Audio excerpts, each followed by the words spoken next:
resolve and sure grittiness. It starts with an attitude. We need swagger, okay? Regardless of what happens out there. Doesn't matter. Keep your swagger.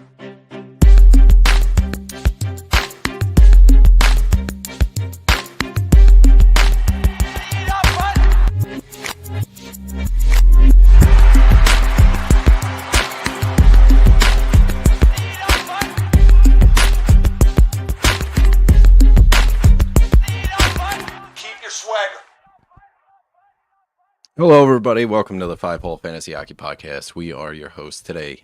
TJ, Alan, Jay, what is going on, boys? How are we feeling today? I just kicked Jay out. Not really. No. I'm just trying to. There. Oh man, I finally had that one. Anyway, how are we feeling? All right, man. Hi, kids. There we go. Good night, kids. It's bedtime. Yeah. Hockey season, man. Week 1, I am so excited, honestly. Yeah. Oh my God. So that's the name of the game today. We are doing Week 1, regular season content. We got the script for you for Week 1. Help you prepare. Get ready. It's a short week. What are we? -1? Well, technically -2 days because there's no games on, what is it, Tuesday or Friday for some reason. And then one game on Sunday because the NHL bookmakers and schedule makers are brilliant. Anyway, how are we feeling, man? Alan, let's kick it off with you. Wild game between the Panthers and the Tampa Bay Lightning the other night. Yeah. Yeah, I know, man. And, the Department of Panther Success, full force threw the book at several Tampa players, but no Panthers players. It's so weird. What was the rumor? What was the rumor that Nick Mikula, he scored a goal, but supposedly he was kicked out of the game as well? Yes, or? he should not have been on the ice for it. So that was but no one realized it, I guess, for 7-8 minutes, and then they just took it off. But they didn't kick off the goal, did they? Yeah, they removed the goal. Yeah, Perfect. because a player that was ejected Ineligible. should not have been on the ice to assist in that goal. So, What a mess. I love it. Preseason. I mean, Tampa needed that one goal. That made the world of difference to him in that game. I saw the benches. They were crazy short by the end of it. So, wild game, getting us ready for a wild season. If you guys were with us last year, you know how we do the week preview. We're talking about the first matchup, the first week of the season, the best teams to stream from, the players to target from those teams, injury news, stuff like that, storylines. I guess the overwhelming storyline going into the season is just preseason, right? It has been a slaughter. We've lost some big names, Barkov being the biggest name of them all. We've got some big names back. Kaprizov gets signed to the biggest contract ever. Luke Hughes finally got done. Photo finish deal for him. Lacombe got paid big. Gustafsson right behind Kaprizov in Minnesota. A bunch of signings here and some trades and stuff. So what are you guys thinking going into the preseason? Let's leave the lines. Let's leave the power play things, but the storylines going into the season. How are you guys feeling there? I don't know, man. That three-peat is looking less and less likely for the Panthers.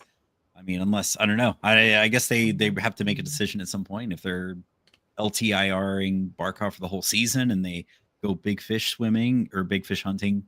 I don't know. They trade for Crosby or someone crazy and arm back up. But yeah, that's probably one of the biggest storylines this season. It's got to be Lundell season, right? You got to think, but he is out right now. So hopefully he comes back day one. And yeah, that's huge for him if you haven't already picked him up or that first game without Barkov, they had Bennett as line one and Lundell was healthy and everything. So I just wonder, is that going to be, are they going to be fighting that out? Was it Lusterine, Lundell, Marchand line together, which seemed to work really well for him in the playoffs? So I wonder if it's just a chemistry thing there, and then you can't really call Reinhart a line 2 guy and move that line down. But I mean, either way, his ice time goes up. Yeah. You got to think. Yep. So that was my point is like, we're going to start front loading these minutes and Lundell's going to benefit somewhere. I was expecting to see him on the power play. We'll get to this a little bit later in the power play segment, but Ekblad and Jones both sharing power play 1 duty. So that question mark will be there. I think it's Jones, but it's good to see Ekblad get a couple power play 1 reps. Jay, what are you thinking about the preseason here, man? Anything stick out to you in terms of the storylines outside of line combinations deployment? Yeah, I think the big one first is obviously the Barkov news is so huge where just in terms of actual NHL relevance, that joke about the insider Oilers, like his ACH came right through, right after that hit on Barkov. But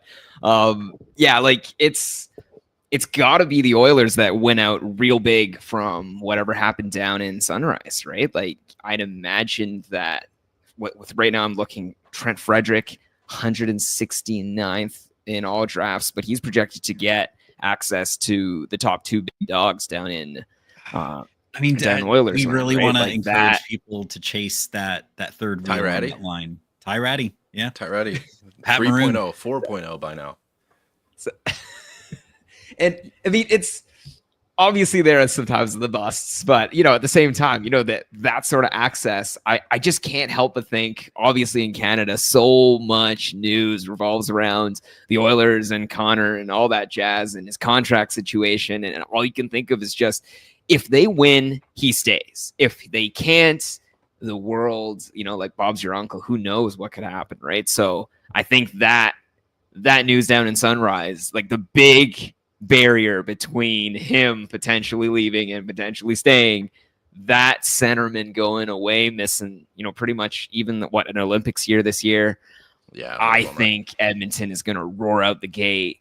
They need it. They need so much. They have so much riding on this year going well. And I'm just looking at any of those fantasy relevant guys that aren't already drafted that could give me access to those two big dogs.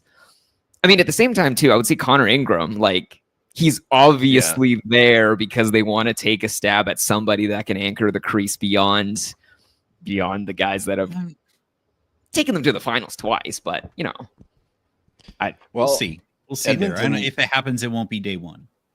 They're a fun team to unpack because a lot of stuff is going around with them in terms of like fantasy right out of the gate.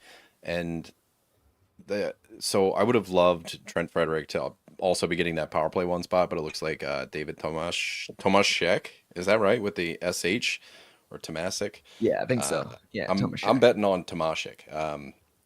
Anyway, somebody's gonna tell me. Getting the power play one times, so Tomashek is looking pretty good. And as much as I like Frederick with both McDavid and Draisaitl, per daily face-off, I'm betting that as soon as game one pulls around, like McDavid and Draisaitl are 1-2 down the middle. So you're losing access to at least one of them, I think, in some regard. So it's going to be McDavid lugging two people around because it's 1 month that they have to make it work until Hyman gets back, and then you have a more formidable top six. So yeah, it's a good stream in the short term, but it's just it doesn't seem like something that you really cash in too much about. I mean, fuck, we had Jeff Skinner up there last year, just a bunch of guys that we've seen this so many times and time again. And whenever it is Draisaitl and McDavid, those two know how to facilitate between just the two of them. Like they don't need anybody else. They read each other's minds. They don't read the line. So they only work together. So I don't know. I guess what I'm trying to say is, like, if you're on a line with McDavid and Draisaitl, your on-ice goals for is going to be way up there, but your IPP is probably going to be 0. The other one I was thinking a little bit was, I think every single year people get really hooked on that Calder Trophy. It's almost like a follow-up to that fantasy football setup where I can't remember the quote exactly, but I think it's basically upside wins championships, right? Like, we know those classic guys that can kind of get you around 80, 90% of the way there, but it's that upside for the unknowns, like the guys that are breaking out from like new rookie seasons, sophomore breakouts, even junior year development. All those guys, when you're looking, those sorts of asymmetric risks and upsides to roll through. I know there's the guy, and I try to look sometimes for those Calder odds to see which guys I guess the market is already skewing toward. And I kept popping up, like, what do we think about guys like Zane Parekh? Oh, Zane Parek's an interesting one, because he's been coming up as a hot topic as, like, the heir apparent to Power Play 1. And I'm getting flashbacks to Juuso Välimäki, and I'm getting flashbacks to, Evan Bouchard 3 years ago, and it's just you have Rasmus Anderson in front of you, and then you also have Mackenzie Weegar in front of you in terms of the totem pole. So I just don't know what his upside is going to be, because the Calder is pretty much like the Art Ross for rookies, and I just don't see how he's going to be able to get the most points as a rookie if he's power play 2 in Calgary, nonetheless. Do we have 2 J's? Is that what just happened? No, it was an imposter. So I'm going to kick the other one out, I guess. Can I do that? Ban.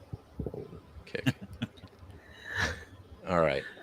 Yeah, so I just think, Zane Parekh has a big roadblock in front of him. I like Zeb Boyum so much more in Minnesota because he's been getting power play 1 throughout the preseason, and that's been a power play 1, like the QB position has been contested for a long time. Like they tried Spurgeon, they tried Faber, they tried Addison, they tried all these names, and Zeb Boyum has the build for it.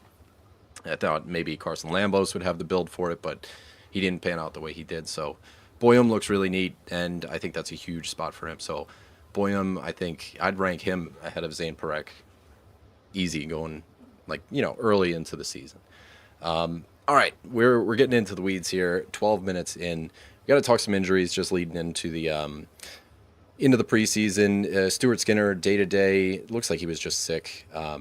Zach Bolduc is day-to-day as well, lower body injury there. Anton Lundell, like you said, Alan. Brian Rust, lower body injury. Justin Falk. How old are these? Yeah, 10-2. Justin Falk left the game earlier this week. Brandon Hagel, he's back, right? I don't know if they just kept him out the rest of the preseason as precautionary, but yeah, sucker punch to the head, man. They'll do things to you. That's a bad look. Some other ones, UPL week to week. Alex Lyon's going to be your fill-in there. I don't know what else you guys got in terms of Zook. Zook is out 7 weeks. Big one.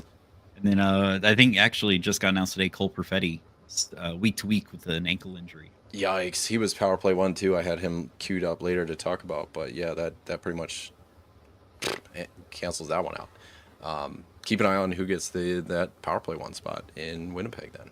It'll be someone available. Yeah. So some other things I wanted to talk about, the power play 1 battles. So user 439 on Reddit does this fantastic thing. He does it all throughout the season and everything. He just updates you on what the power play 1s, the power play 2s look like. And he's even color coded it this year, so you can see like who's in a battle, who's pretty much locked in, who's a sure thing, or like kind of gives you like tiers of how stable their power play deployment is. And I wanted to talk about some of these and just like bounce them off you guys and see what the listeners think too, because there are some cloudy ones out there. Colorado first up, you got Lehkonen, Landeskog, and Nichushkin all vying for 1 spot. Could be 2 spots, but Nelson's been up there a lot. On power play 1, so he looks like a lock, or at least close to a lock. But it looks like Lehkonen, Landeskog, and Nichushkin all vying for a spot. If I had to bang on this one, I feel like they're going to be vying for a spot all year. Like it's all 3 of them have that on their resume. They can do it, and I don't think there's any reason to really. Yeah, you want to build that chemistry, but you can also get different looks by just changing one guy out, because they play different styles, I think too. So. Just changing the chemistry a little bit with one player, I think, is a good move. Nichushkin's the most interesting to me there, but I feel like to me it feels like Nichushkin is the most likely to run away with it. Lehkonen's kind of the underdog. Nelson, I think Jay and I talked about this. Nelson kind of confused me at first, but I don't know. They had Middlestad on that power play at one point, and that made me shrug. But no, I guess they like having that extra person who can take face off. So Nelson would stick. Yeah, don't hate it there. Jay, if you had nothing on that one, we can move on to Dallas. What are you thinking? No, yeah, 100%. I guess Landeskog was the other one where he could possibly take that same spot that Nelson's occupying right now. It just depends how he comes back with the workload, right? Where do we see, I guess, the odd duck out of those 4 guys, like Nichushkin, Nelson, Landeskog, Lehkonen? I think they keep popping up over and over, but do we have like a projected guy that is going to odd duck it out of all of them? Well, I think Nelson's probably the safest, and not in terms of talent. Like that's not a knock, like ranking him better than any of the other guys. It's just he's been there the most in terms of like the preseason. So it seems like they're pretty dead set on that for the same reason Alan had said, is you got that second face-off option guy.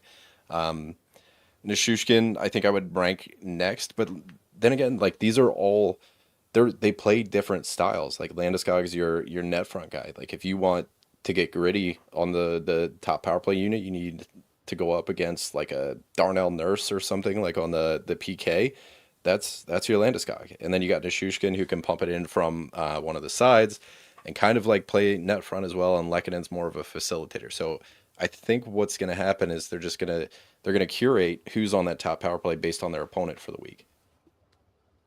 I don't think it's going to be like, oh, he's on a cold streak, we got to swap one of the other guys. I think it's just something that like they're just picking the poison dart for what they need. All right, Dallas, big one. Heiskanen and Harley. It looks like Gulletson is going to be. He's quoted as saying he's going to mix things up on the power play. He's going to use both Thomas Harley and Miro Heiskanen as power play one guys. So we now have a QB1 tandem, I guess you could call it. So Like this as a Harley stan, I don't like this at all. Yeah, this is the worst of all worlds for both of the managers. Great for Rantanen because Gulletson was also quoted as saying he wants to go the Ovi route and have Rantanen out there for the entirety of a 2-minute power play on both units. But that does, unfortunately, in your deeper leagues, you're going to feel this one, but you got one less guy on power play too, essentially. So your top power play unit has 5 guys, and your second power play unit has 4 because Rantanen's going to be playing all 2. So you have one less power play option in Dallas, and then it just murkies up the defenseman as well because you don't know. I don't know if it lowers the ceiling on both, but it also raises the floor on both. So is it really a bad thing? I don't know, because last year we had Pete DeBoer's system, 50-50 power plays for a lot of the year, and I don't know.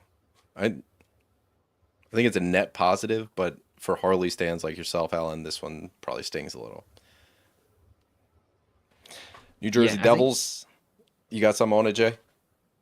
No, I was just going to say, Alan, and I think mentioned before too, that this team's just so much shallower than in prior years, and then further with injury and stuff that Dallas is probably, I want to say, underdrafted on some of their guys, or at least drafted later than what they could possibly break out and become. Like I think Robertson's right now getting drafted at 33, like 2 nights before the season's going, and this is a guy that I think in prior years was top 10. So if he gets extra ice time, I think that top 10 was a was a reach. Yeah, and the first half of the season really stung last year with Robertson, but he bounced back in a big way. Johnston too. Yeah. But with J-Rob, he just seemed like such a wasted draft pick up until like Christmas, and then he really turned the Jets on. So it was one of those things like, you don't want to waste your first draft pick. So I don't want to compare him entirely to Elias Pettersson last year because Pettersson's, I think, actually a draft value going into this year based on how far he's getting faded. But it was just it was a down first half for him where Pettersson had the whole year was down. For sure. Yeah. Jersey Devils, Luke Hughes signs a big fat contract. No games for Luke Hughes in the preseason, so we don't really know what the power play shakes are going to look like. But I like to read into things, and they ran with a 5-forward power play unit while Dougie was on the ice. So is that acclimating Dougie to power play 2, or are they just seeing what a 5-forward power play unit looks like? It's Sheldon Keefe, and he did it in Toronto with Mitch Marner as the point. So I don't know if that's just like a stylistic thing for Keefe, or if he just wanted to build some chemistry with Dougie on the power play 2. Luke is certainly getting paid like a power play 1 defenseman. He's getting paid this, $500,000 less than Dougie? I think Dougie's 9.5. So Oh, wow. Okay. yeah. For everybody that says follow the money. What's the phrase? The 500K. Nepo baby phrase? Nepo Hughes. That Yeah. it's I think to some degree the fantasy is clouding a little bit of my impression where if you look at that stat, like Luke just doesn't do a ton in terms of peripherally. He doesn't even shoot a ton as well. So it really feels Tyson like Berry. it's a good That's all we're analogy looking as at. well. And maybe that part makes me feel just as if like I wish he would do more Hughes thing, specifically The whole across family. all- Yeah. There's no peripherals in the whole family. Like if you put all three of them together, you still wouldn't even get like somebody you could call a multi-cat stud. a I was gonna say, Mo-sider, well, yeah. Jack can't even go for an Iron Man streak, so I don't know what he's waiting for. But Jack does shoot, and for that I appreciate it. Like Jack is in that Jonathan Marchessault build, you know, like he's gonna go 3-on-1 and take the shot, you know. Like I appreciate that sort of commitment to fantasy Marchie Banks. value, but Marchie Banks. Archie Banks. But when you see it, like I hate it when they do the extra pass and you know it's gorgeous and then the shooter fluffs it up above the crossbar. Like it breaks me in terms of fantasy value. Everything about that right there. But 2 years ago, I looked into a direct comparison of Dougie and Luke, like from the rate stats. 2 years ago, Dougie had Luke just head and shoulders blown out of the water in terms of rate stats on the power play. This past year, Luke closed the gap by a significant margin, actually had more power play points than Dougie from power play too. So I just don't know. Like the rate stats look like Luke is either trending in the right direction, either had a good year, whatever you want to call it, but he was just so good on the power play last year by rate stats. And I wonder if that can't translate into actual power play one usage this year. So I think it's a lot closer than a lot of people are giving him credit for. Everybody's kind of just like, oh, that's Man, Dougie's spot. You know, You might be onto something. The tinfoil may not be on too tight there with Dougie practicing on power play too. well, the other one I was checking as well is like it's kind of useless to have 5 shooters on one power play as well. You would almost want the supportive cast facilitating as well. And if Jack is shooting, didn't you just say you hated passes? Yeah. I mean, 5 shooters What's sounds good- good. Anything that good gets for- Timo on the goddamn power play, I'm all oh for. God, I was saying this to Alan as well. But oh my goodness, TJ, like I think all of us Timo holders are just like pining like that Batman meme, like staring at that, like you know, The picture staring of at that, you know, Wolverine, yeah. picture of the Wolverine, and No, instead it's Wolverine, yeah. Yeah. yeah, but it's specifically Timo in a Sharks uniform is what we're pining for, and we just miss him getting 22 odd minutes a night doing whatever it was as the Sharks got blown out 6-2. Like it's not coming back is unfortunately what it is, and unfortunately Jack is projected to shoot 300 times on net this year. Someone's got 45 games. What? No way. That would be an accurate projection, I think. Yeah. 300 times across 45 games. Truly, All- the efficiency is off the charts. All right, let's move on to the Yeah, New York New York. Rangers. Vincent Trocheck, Alexei Lafreniere are cycling around power play 1. Trocheck, and this is what I consistently come back to. I'm the biggest Trocheck fan, so I have to like convince myself to walk down off the ledge a little bit. Go look at New York's power play 2 right now. Daily faceoff, game day lines, wherever you got to go to. There's nobody there to take power play, to take faceoffs. Trocheck was 3rd in the league last year behind JGP and Giroux by faceoff percentage. By quantity, he was behind only Crosby and Heischer and had better percentages than both of those guys. I think Trocheck's going to be our power play 2 guy. Hate to say it. Hurts my soul. Unless they put Zibanejad down there, because the top unit already has JT Miller center. Zibanejad center or center adjacent because Sully's using him as a wing this year. I think Trocheck's better than Zibanejad. So I don't know why you don't put Zibby on power play 2. He's been a staple on power play 1, Zib that is, but he's been a staple on teams that weren't coached by Sullivan. So I wonder what's going to happen, but if I had to put money on it, it's going to be Trocheck power play 2. I would say Breakout laugh. Don't dismiss it too soon, because I know Panarin's been kind of in and out of practice, rotating in. It sounds like he's dealing with something. I don't know if I'd give up hope just yet on Trocheck ever. So, yeah, I guess what I would amend is like when Panarin gets back, Trocheck will probably be the guy down, which sucks. But yeah, they could be both of them for right now.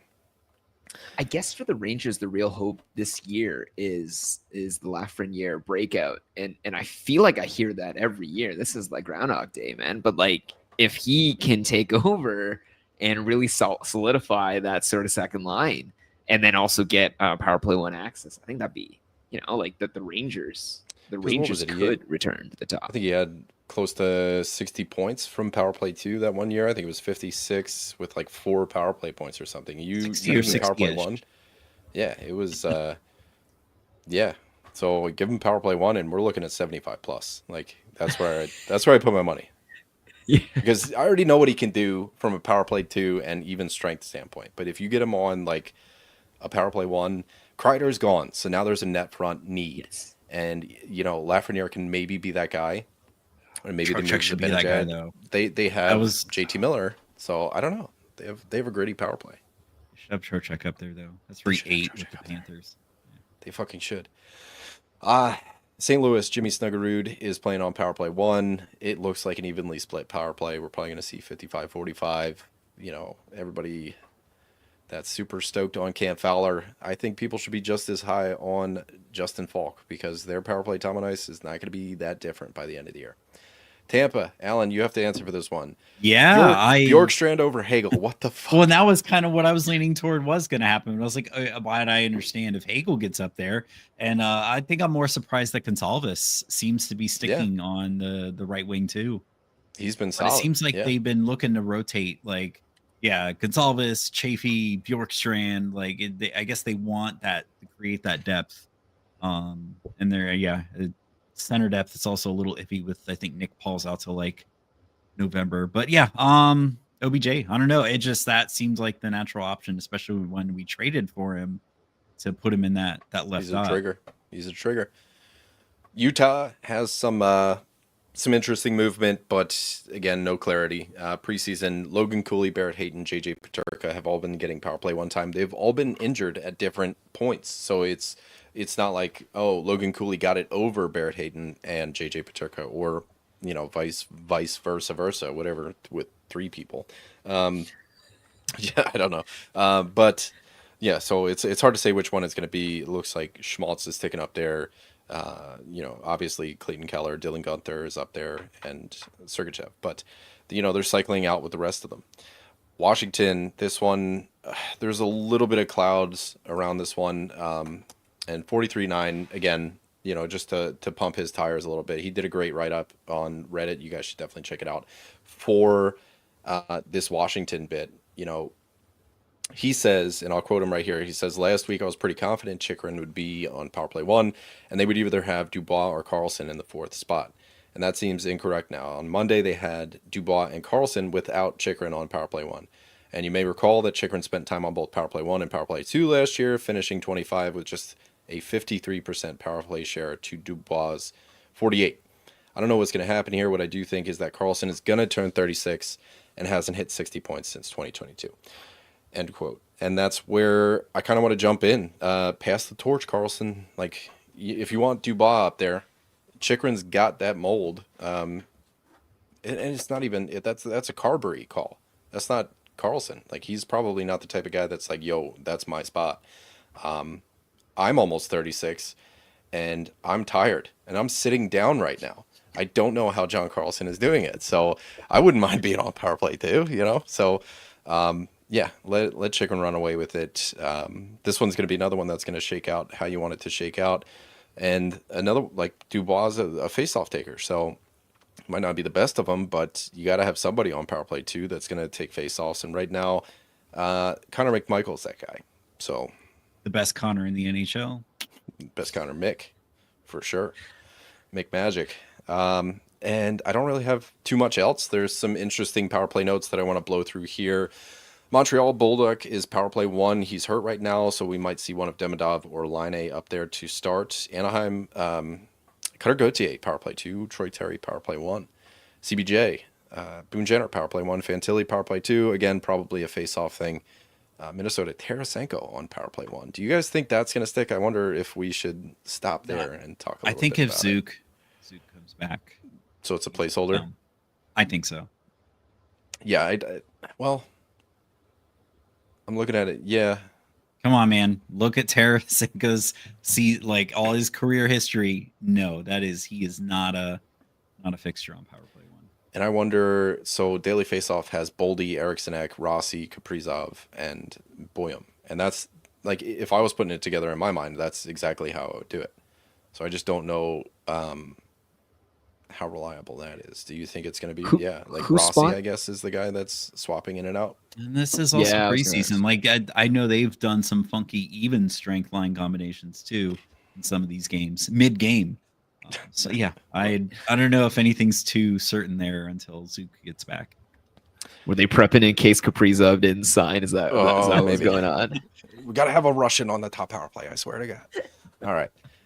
San Jose Klingberg is power play 1 if you're looking for a discount. QB1, Morgan Riley in Toronto. Now that they lost Mitch Marner as their point guy, Riley's back up as power play 1.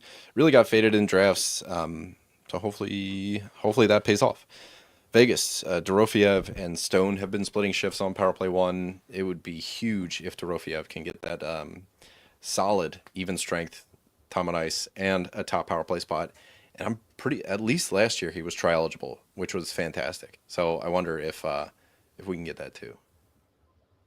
Was it Dorofeev projects was to it be- he No, tri I eligible don't- or somebody I else? thought he was just a winger.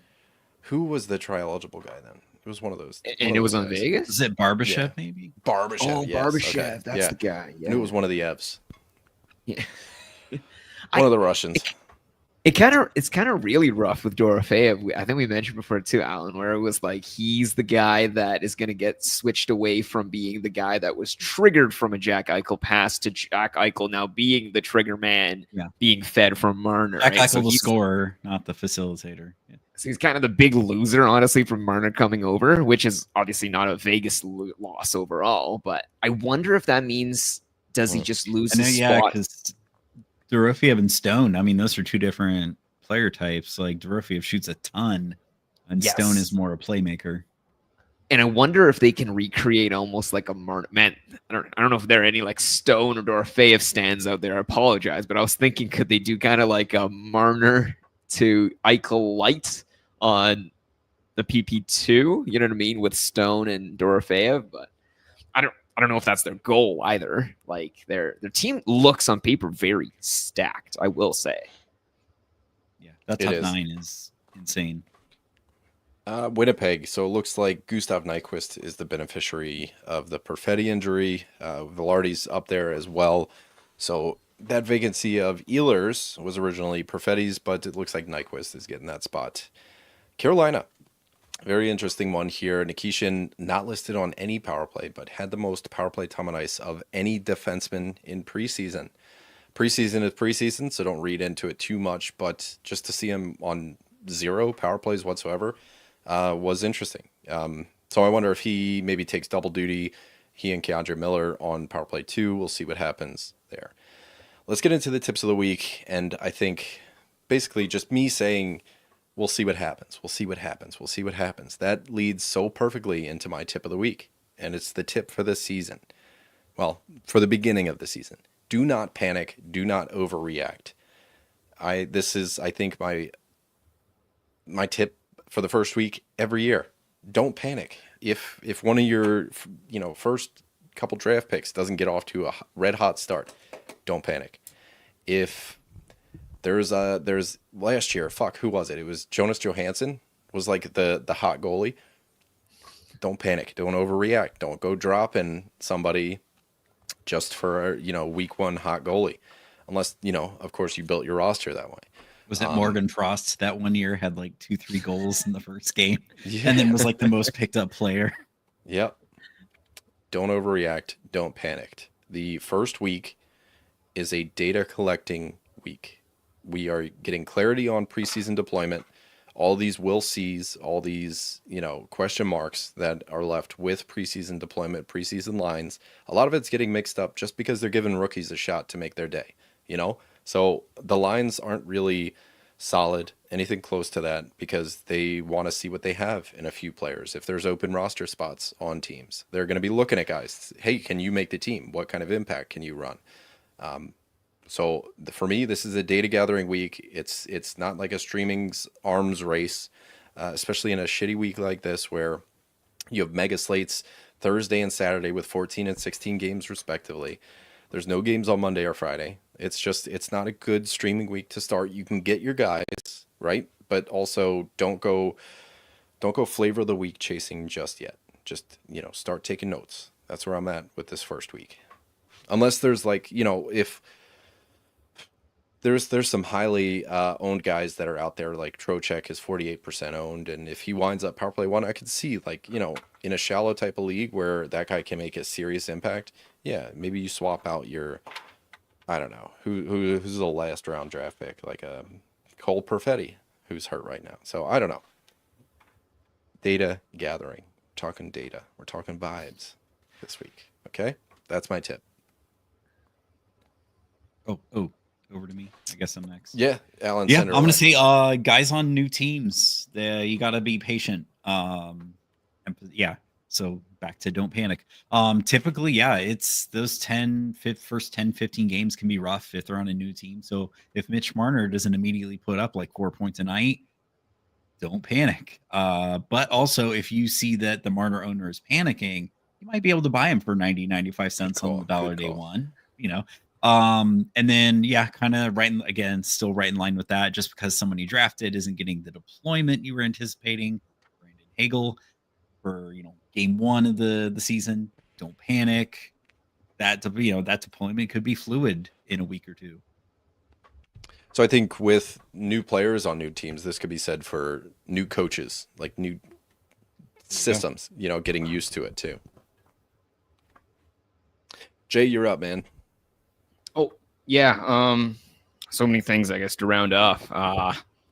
I think the first thing, I don't want to say anything that disagrees with TJ or Alan say. Like, truthfully, yes. You have to give some time to the guys, first and foremost, if they don't perform. I've honestly seen before in a dynasty league, a guy pick up Jeek and drop Nathan McKinnon. So truthfully, there are impatient managers everywhere that can do crazy moves. How many years ago was that? Early on. Yahoo Classic indeed. But so this is the context, right? Where if there are impatient managers in your league, and there most likely will be, don't be the person that is now told on a podcast years later for that sort of legendary move. On the flip side, make sure you are picking up players on the other side of this that, can take advantage of it. I would also say take some time before your draft to actually, and before you draft, and if you've already drafted and now that you're with your team, take some time to actually read your league settings. Like, figure out what your strategy is that you actually need to iron out to complete. Don't find out that your league counts face-offs or hits or blocks right before playoffs, right? Like, find that out early and figure it out. There's another one I would say too, which is just a core concept for players overall, which is diversification versus concentration. So diversification, if you knew every single player who would score every single day and every single week, and you knew a team was going to blow another team 7-0, it would not make sense for me to go and pick up another team and the chance they would score. I would just take all the guys on the 7-0 game. I don't have a crystal ball though. So the thing is, you want to concentrate aggressively, and you want to diversify to ensure you're not over leveraged. And finding that sweet spot's going to be different for each manager. But truthfully, if you have access to go for two guys, let's say I'm going to pick, I'm looking at Allen, so I'm going to pick on like the Lightning, for example. If you have the chance to pick up Hedman and Kucherov on the same turn and the same thing, that's not a bad thing. You are concentrating, believing that sort of quality team in the Atlantic is going to do quality things. And on the flip side, if you have that opportunity, you're just like, I can't get guys on the same line. Like, it might work, but that's the component in which you aren't going to concentrate to a degree where you could seriously ladder your team for crazy, crazy weeks. So just balance the two in your head for concentration versus diversification.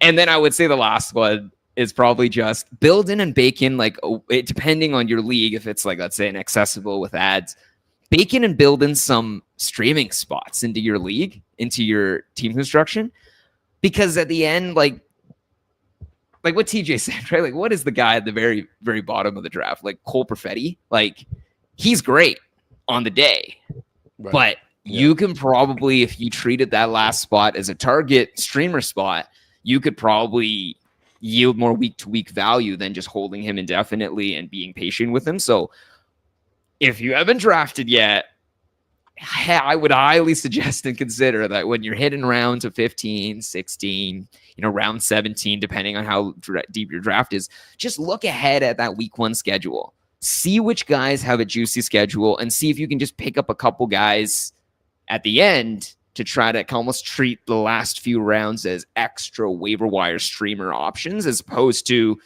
building for this optimal team that truthfully you're going to be offloading come week 1 anyway. So you might as well save those ads. And then you can roll those and snowball those onward for week 2, week 3, because you have an additional ad now. Now, having said that, I would just say in week 1, it's a pretty terrible streaming option in total, but there were 3 teams I think that were worthwhile to consider if we were target streaming, like in terms of week 1 after the draft. And that would be the Rangers, the Kings, and Washington. Rangers play the most games. They also play on the Sunday off night. LA plays the Tuesday, Wednesday back-to-back, both on off nights. And I would even say target LA Kings in week 1 because once you get them, you can ditch them on Thursday morning and then get new guys in. Washington's also great too. They got 2 off nights, light nights, Wednesday, Saturday, and Sunday. Something to play for come Sunday morning. But aside from that, it's week 1. I think TJ said it best, honestly. This is a data gathering week. And it's a shitty week to stream anyway. No, I drafted a couple Kings for exactly that reason, with every intention of dropping them on Thursday to try and get somebody for the Sunday game. So I'm right there with you. Like, even if like New York has the best week schedule on paper, but you're also like, are you gonna fit a streamer in on Thursday? Probably not. There's fucking 14 games. Like, you're gonna have a full roster, and you just drafted, like, everybody's roster baiting right now. Like, they all love their teams and everything. So you're not putting the fucking Will Cooley in over your 8th round draft pick or something like that. So I love the Kings going into this week and then swap them out for the weekend. Let's talk schedule breakdown and some strategy for the week. We set like a 45-minute time limit. We're not going to do this in 2 minutes. We could do this. We could do this. Yeah, we'll try. Game count per day: Tuesday 3, Wednesday 4, Thursday big boy 14, Friday 0 fucking games, Saturday 16, and then Sunday 1. What the fuck? Like, if you want NHL to be more accessible, number 1, spread out the games. Don't have 19 games starting at 7. 2, why is there nothing on Friday? Is it a holiday I don't know about? Like, what's going on? Are the cops coming? Like, what's happening? I don't know. Best schedule. Is that NBA start? Is that the NBA start? We don't do that shit. We have games on Super Bowl fucking Sunday. We're not canceling. Right. Like, we're not having no games. I think they all end before the Super Bowl starts, but we have games in the Super Bowl. Yeah. I don't think. Yeah, that wouldn't. It's got to be something. I don't know. The best schedules. So you got the Rangers, and then you got the Kings, the Rangers, and the Capitals, both with 2 off nights and 3 or 4 games like the Rangers. The easiest schedules. I think you wrote this one up. Yeah, I'm just kind of. I think I'm going kind of based off of thinking last year.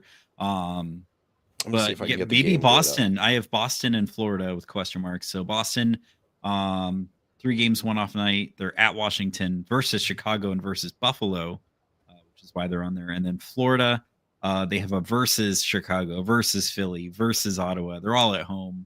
2 of those teams probably going to let a few goals in. So. Yeah, I absolutely. I think those are maybe some of the better schedules to try to get opportunistic streams in. Here, I'm trying to get the schedule grid up real quick. The game grid, FHF game grid. It was glitching out. I'm going to have to look at this. I don't know what the hell's going on with that. Isn't that weird? It's fine here. Anyway, so, yes, let's look at scores. Oh, that's next week. Here we go. Rangers, Capitals, and the Kings. Chicago right behind them. Colorado not bad, but those are the only three teams that have those 2 off nights. So that's what we're looking at going into this week. I gotta get, because that's covering up my notes now. There we go. All right. Worst schedules. Half the league has 2 games, so what are you gonna do?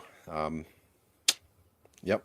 Shitty week. Hard schedules. We're looking at the Kings because they have those 2 back-to-backs. They're playing Colorado, Vegas, and Winnipeg. So I think the teams that are worth looking at are those 3: Kings, Rangers, Washington. But again, it's week 1, so you drafted your team for a reason. I don't know how likely people are, unless, of course, they went into the draft thinking like Jay, draft your week 1 streamers, so that way you're already ready. So look at the Kings, look at Kopitar, Fiala, Byfield, the New York Rangers. They have Trocheck, Lafreniere, Cooley, I think are the teams worth looking at there. And is Tom Wilson available in many leagues? I would he's say probably Gonzo Washington. Yeah, Yeah. it's probably taken. like with any kind of bangers weight. Oh yeah, he's gone. Yeah, if he's out there, go check. But you're probably looking at PLD, your I Connor think, McMichaels, is- PLD. Yes, Those are probably the guys you're looking at. All right, let's talk about some Protas. forwards worth Protus would adding. be a good one too. Yeah, he's somebody that's worth a look. Like, I was, for a lot of the time, I was looking at shit. What was it? What was I gonna say? Protus for the power play 1, but then they started bringing in Dubois. And now this whole Chikrin ordeal. I really thought Protus was gonna get power play 1, but I guess not. That would be The nice. problem with him too is he was scoring so much 5-on-5 that for a while, I remember last season people were thinking like, "Oh man, this guy, like, just take him for the week anyway, and he's gonna do amazing things." And the worst is when you get confirmation bias of something that isn't statistically probably viable. I think he's a PK guy too. He is. But how do you project for a guy to score even strength consistently just because he's getting top line deployment? Except Washington was running away with it last season as it was. It makes it hard to suggest him as anything more than a streamer. But like, I don't know. Like, if Washington was what? Were they the President Trophy winners last year? no, Does that it was sound right? Winnipeg. They were first in the Metro. First in the Metro, right, yeah. But like, if they were doing that well last year, and the drop off isn't obscene, like Protus could definitely be good value. I need to see what the week 2 schedule for Washington looks like, but like, okay, pretty paltry. 2 off nights, so maybe it's like a early stream / hold, but yeah. Aside from that, have to probably get him on power play 1 before it can really be like, yeah, preaching Protus. Yeah, it's 60% rostered right now too, Protus. So a lot of people are already investing in that Washington Sunday game, doing it pretty early. Looking at that, there are some other players I think that are worth talking about. If we're moving on to forwards, I think Trocheck, what's he, like 48% rostered? I think it was. That's why I think you might have to check out your API there, because I think Yahoo Trocheck's like 70 something. Okay, yeah, then I 72, would. yeah, 72. Do need to check out that. I think they're listening to the pod and adding as they go. Maybe, yeah. So I couldn't believe that either when you made the Twitter post. I'm like, there's no way Trocheck's 48% owned. What the heck? Yeah, 72%. I think it's also shifted in the days between. Like, I think when the drafts first came, like, yeah, Trocheck definitely was like very, very widely accessible and owned. And then I think as more people were looking at it, like combing through the wires, like what the heck is this diamond doing on the wire? And then just like reeling him in. I don't know if he saw 30% in 24 hours, but I do have scripts that are supposed to like scrape Yahoo's API every day and get the ownership levels of everybody. So if Trocheck's showing 48%, maybe that's from last year. Maybe I need to update something on that. But yeah, the guys that are worth looking at in Washington, it's like Cooley is not cool. Yeah, Will Cooley. It's 41%. Lafreniere, I think, huge upside potential with Lafreniere if he's getting power play 1. 28% rostered right now. That'd be a swing I think is worth taking and could turn into a long-term hold, because if he gets power play 1, if you're building out what he did on power play 2 with 56 points, I think it was 2 years ago before that shitty year that the Rangers had last year. But hopefully Lafreniere can put something together. Again, if he's power play 1. Is there anybody else you guys like out of the Rangers? They're guys like, No, Schneider. Gavrikov, If you need Schneider. some riffs. There you go. The other teams I think are worth looking at. Like normally, I think a lot of these guys would be a lot less owned, but people are savvy. They know what's going on. But Kopitar, 49%, Kuzmenko 19%, Brant Clark. Not really seeing too much. Him and Doughty are on power play 2, sharing power play 2. But Quentin Byfield was one of those guys that I drafted. I think I had every intention of drafting him anyway, but he slid up my draft ranking list because of week 1. He's 83% rostered, so that's kind of a tough look right now. Can't pick him up. I think 2 guys are also worth mentioning. I think Fogle and Trevor Moore, and I think it obviously depends on like specific league settings and what they count. But like those guys are what 8%, 5%. Like they're basically forgotten guys. But I remember specifically those guys were gaining at the tail end of the year power play 2 access as well, and they were both like delivering on periffs and getting power play 2 and yielding I think 16, 17 minutes a night. It was like kind of surprising the amount of deployment they were receiving, and I mean have to follow like back for preseason to check on some numbers, but for the most part at that ownership level with that schedule deployment, yeah, why not try and grab a few guys for the next That's such a good possession line too. Those guys they're fantastic possession wise. Oh, Kuzmenko was another one. I think it was already mentioned, but yeah, power play 1, amazing. I mean, it's his second year with the Kings, so he could drop off. But yeah, no, it seems like it's true. They like him, so we'll see. Yep. At some point, collect some data, baby. Byfield. At some point, Quentin Byfield needs to fully, or Danault needs to fully take over that.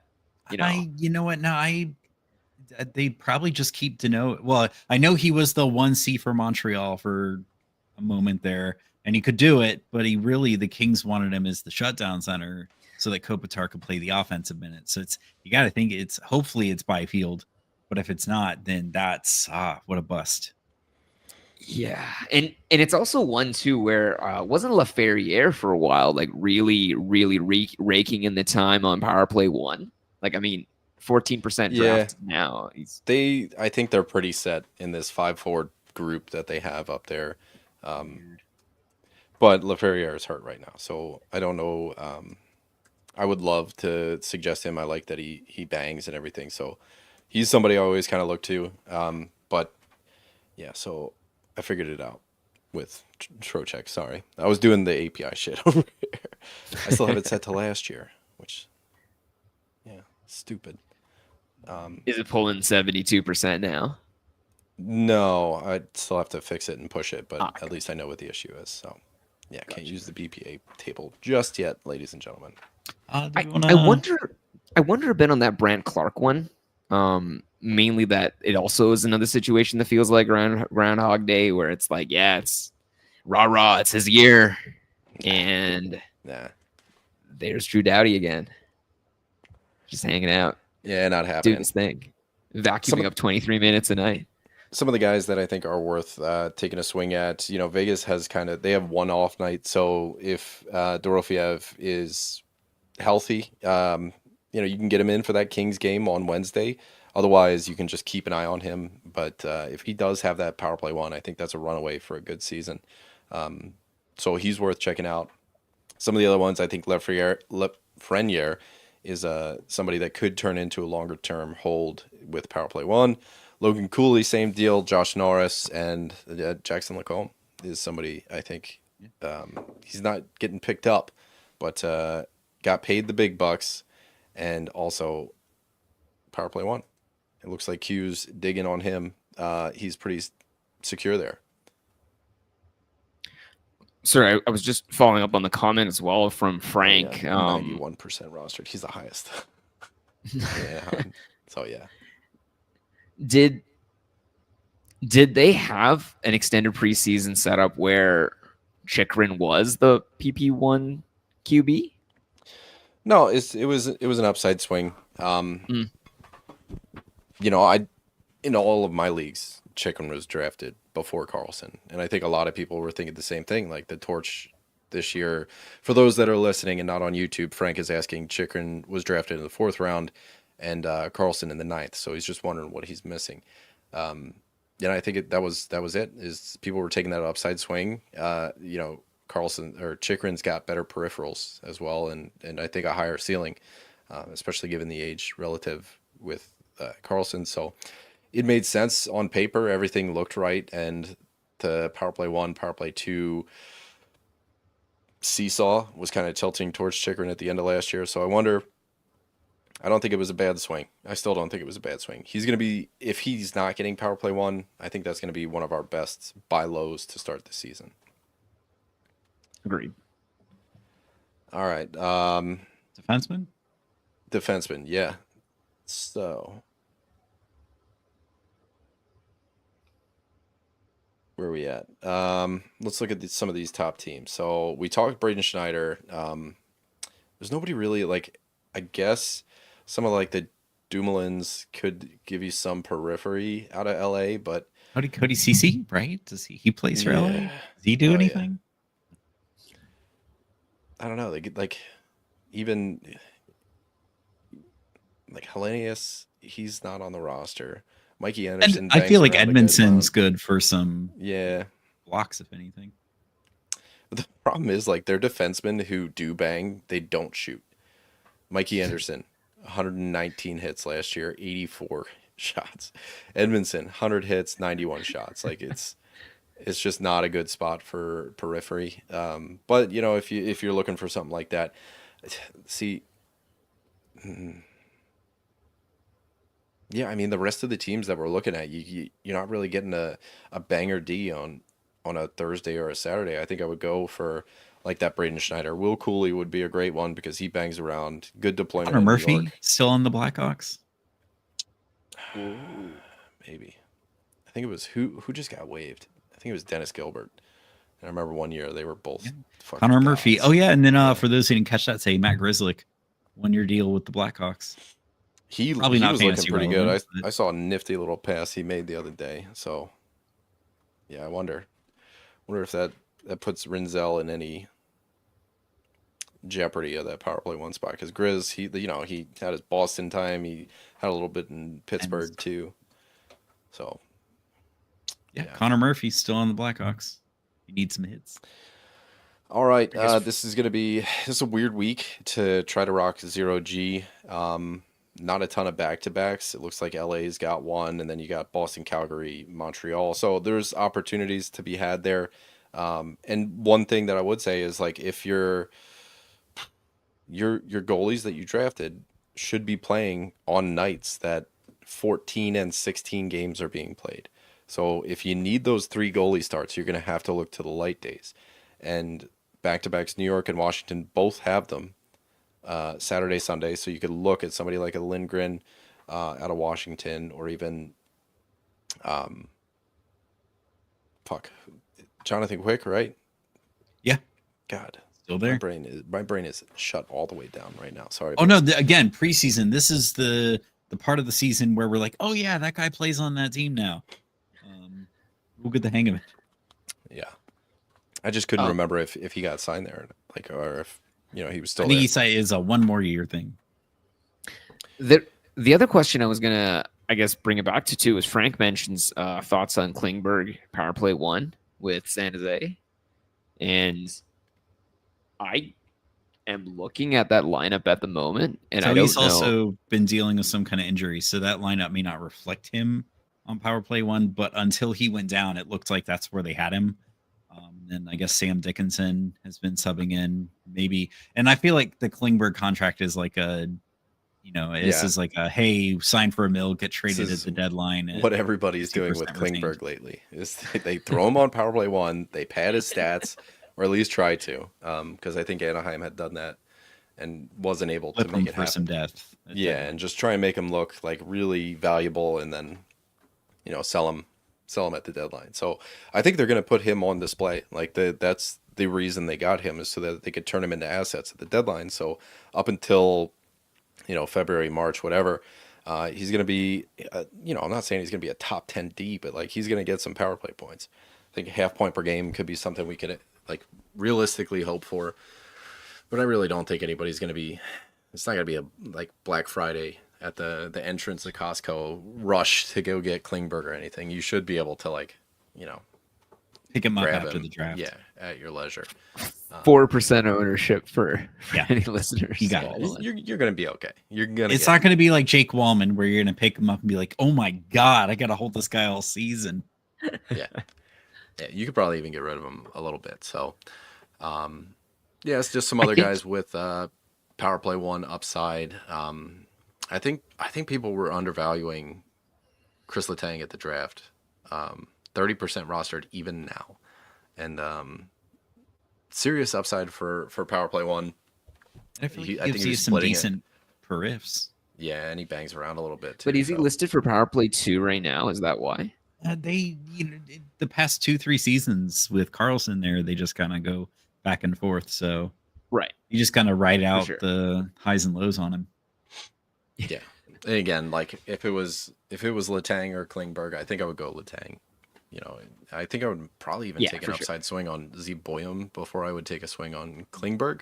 And that's based Yes, on two things. agreed. Like, you know, it's fun to have like the rookie and stuff. So it's fun, number one. And two, I think Klingberg will still be there. Like if Boyum doesn't work out, I could drop him and pick Klingberg up because I'm confident that he'd still be there. So I think Boyum, somebody sees him on the waiver wire or something like that after getting power play one deployment, and you know, with Kaprizov and this, that, and the other, and I don't know. I just think it would be more attractive to get Boyum. So he would last less on the waiver wire.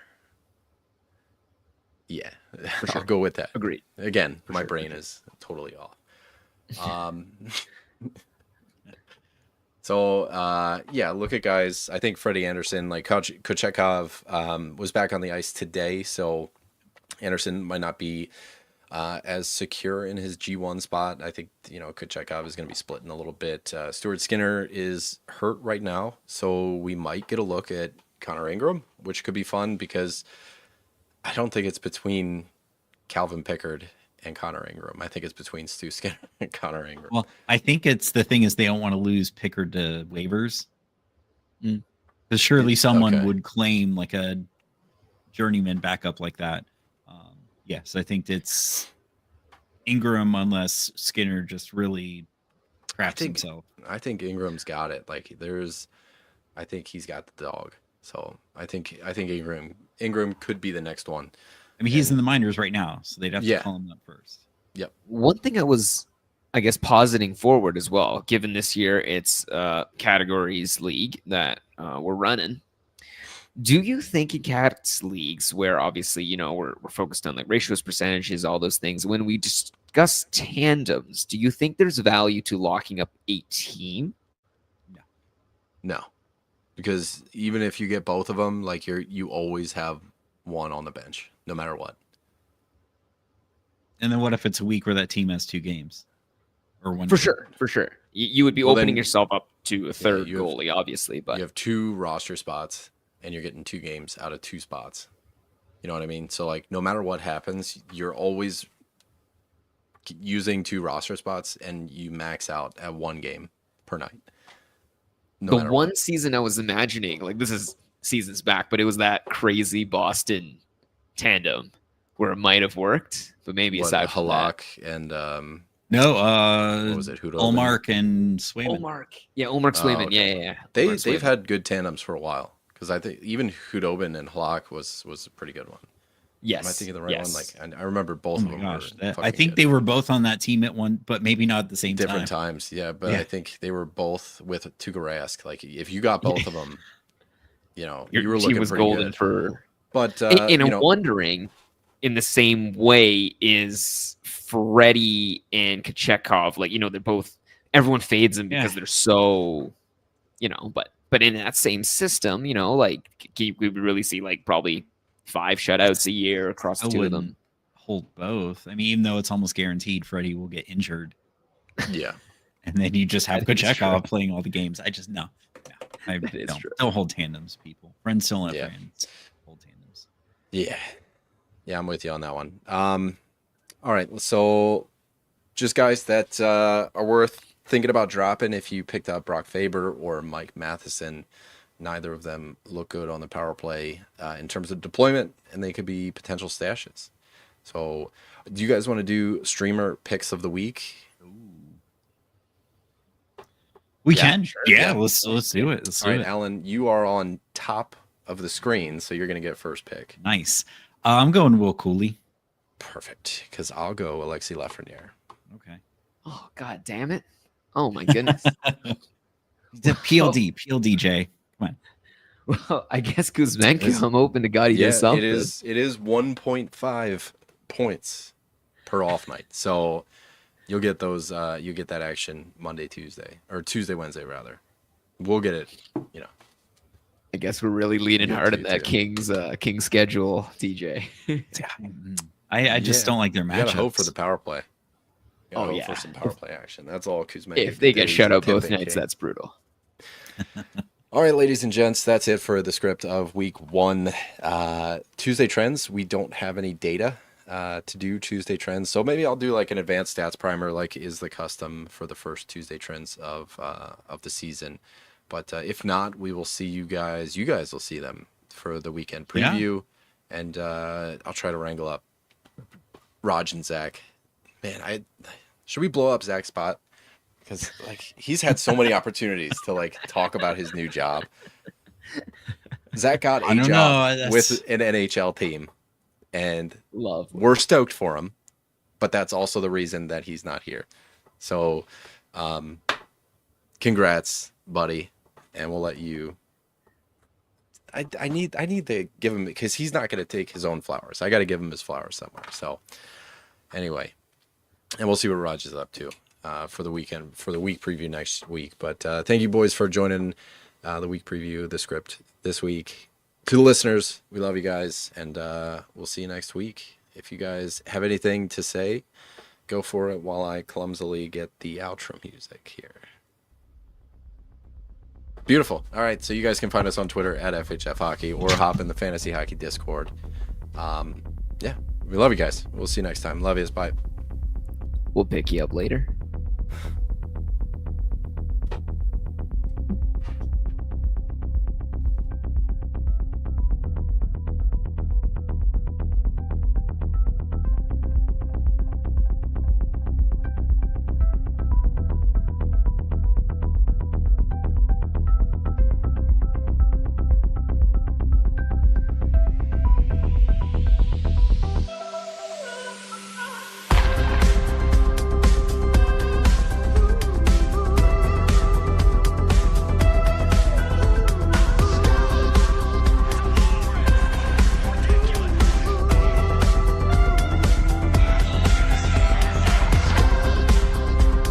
Hard sugar.